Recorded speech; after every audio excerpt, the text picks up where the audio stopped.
The entire book of Daniel can be seen as a double chiasm, but there are also many verse-to-verse mini chiasms, as well as longer chiastic structures within each of the five visions.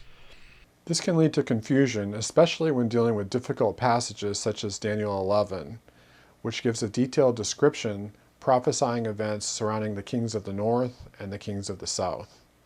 Finally, the focus rests on a vile person, which most commentators agree is Antiochus Epiphanes, from verses 21 through 32.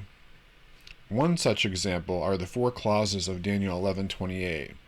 This forms a mini chiasm presenting an idea once and then in reverse order. This was an actual event of history that was prophesied in Daniel's fifth vision. In chronological order, in 168 BC, Antiochus attacked Jerusalem on his way home from a failed campaign in Egypt, and then returned to Syria.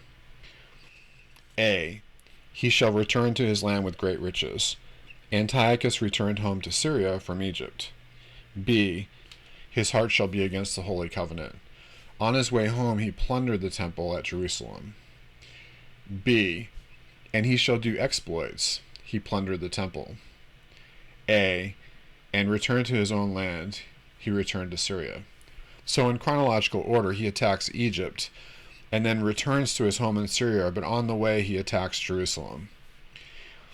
If we read this as a straight chronology, this can be confusing because it looks like he made two return trips to his own land.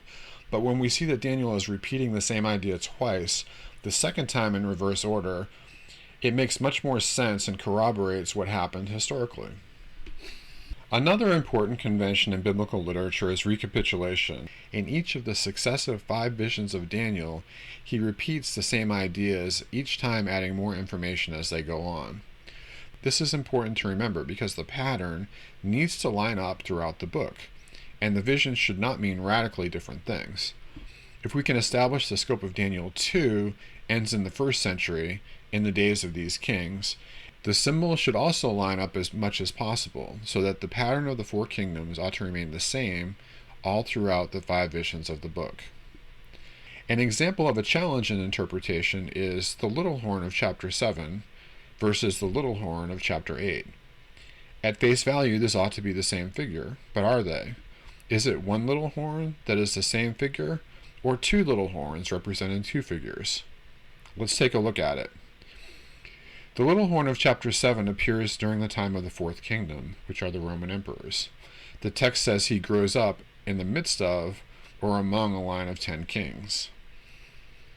This vision is recapitulated 3 times. The vision is seen, the vision is told, and then the vision is interpreted. Likewise, the little horn of chapter 8 grows out of a horn that represents a line of kings. But this king belongs to the third kingdom of the Greek period, or specifically the Seleucids. Some interpreters conflate this character and assume the little horn in chapters 7 and 8 must be a single figure, either the Pope of the Middle Ages or a future Antichrist.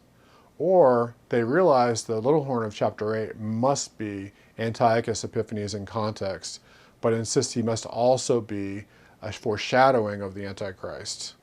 Likewise, the fifth vision focuses on Antiochus as a vile person, and then a willful king appears later in Daniel 11:36.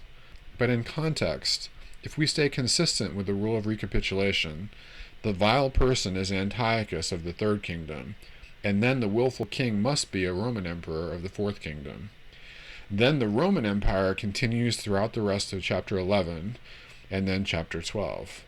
Like the previous visions, the fifth vision begins in the time of Daniel's prophecy and progresses to the days of these kings, the days of the Roman emperors. So Daniel interprets Daniel. The five visions build on each other, they interpret one another, they don't mean wildly different things, but they remain consistent throughout the entire book, and follow a fairly simple pattern without too much deviation.